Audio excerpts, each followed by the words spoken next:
কত হয়েছে দাদা? হ্যাঁ স্যার 472 টাকা হয়েছে আপনার। আচ্ছা, স্যার আপনার নাম আর ফোন নাম্বারটা যদি একটু বলতেন স্যার। নাম আর ফোন নাম্বার? হ্যাঁ স্যার। কেন নাম আর ফোন নাম্বার কি কাজে লাগবে? এই আপনাদের জন্য না এই ফোন নাম্বার হ্যান ত্যান সমস্ত কিছু এগুলো হ্যাক হয় জানেন? ব্যাংক অ্যাকাউন্ট পর্যন্ত হ্যাক হয়ে যাচ্ছে শুধুমাত্র আপনাদের ফোন নাম্বার। সব জায়গাতে খালি phone number phone number phone number, নাম ঠিকানা, এই শুধু কাজকর্ম আপনাদের। দেবো না ফোন নাম্বার, দেবো না, আমি একদম নাম্বার দেবো না। না, আমি নাম্বার দেবো না, একদমই দেবো না। এক পক্ষ। এক্সকিউজ মি, হ্যাঁ হ্যাঁ হ্যাঁ, নাম্বার চাইছিলেন না আপনি?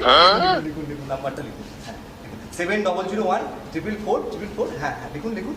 363। হ্যাঁ হ্যাঁ হ্যাঁ, 4949। হ্যাঁ, নাম নাম চন্দন মন্ডল। হ্যাঁ হ্যাঁ হ্যাঁ, লিখুন লিখুন। 220 গাড়ি আছে, পালসার পালসার পালসার। ইউনিয়ন ব্যাংকে অ্যাকাউন্ট, ইউনিয়ন ব্যাংকে। হ্যাঁ হ্যাঁ হ্যাঁ হ্যাঁ, আইফোন আছে, আইফোন। দাদা একটা আইসক্রিম